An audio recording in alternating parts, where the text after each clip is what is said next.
Silicon Valley doesn't just sell products. It sells profits. It sells saviors. And the greatest savior of all was a 19-year-old Stanford dropout with a fake deep voice and a closet full of black turtlenecks. Her name was Elizabeth Holmes. Her company, Theranos. The promise was a miracle, a true revolution. A single tiny drop of blood from your finger could run over 200 different tests. No more big needles, no more waiting. Instant results. It would change medicine forever. The story was so good, she raised $900 million.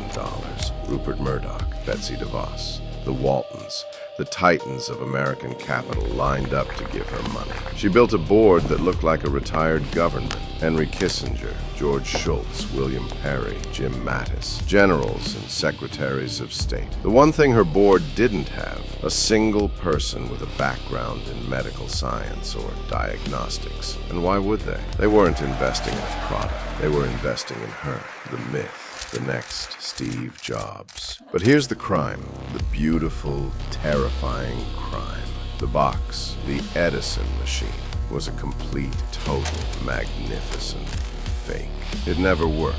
It couldn't run the tests. It gave inaccurate, wildly inconsistent, dangerous results. So, while Holmes was on the cover of Fortune and Forbes, her labs were a Potemkin village. They were secretly running those tiny, precious blood samples on standard, off-the-shelf Siemens machines. Machines made by their competitors. They diluted the finger prick samples, ruining their integrity, just to have enough liquid to run on old-fashioned equipment. It was all a lie. This wasn't just investor fraud. This was a crime against the public. They put these fake machines in Walgreens and Safeway. They gave real patients, real, fabricated, life-altering results. People were told they might have cancer when they didn't. They were told their blood was fine when it wasn't. It was a multi-billion-dollar con that put thousands of lives at risk. And how did it end? The board didn't stop her. The investors didn't stop her. It all came down because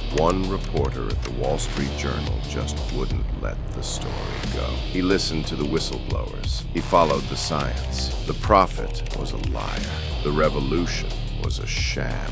And the savior got 11 years in prison. She didn't just fool the world, she fooled the men who run the world. It turns out even masters of the universe are just marks. They'll ignore science. They'll ignore facts. They'll ignore their own eyes if the story you're selling is good enough.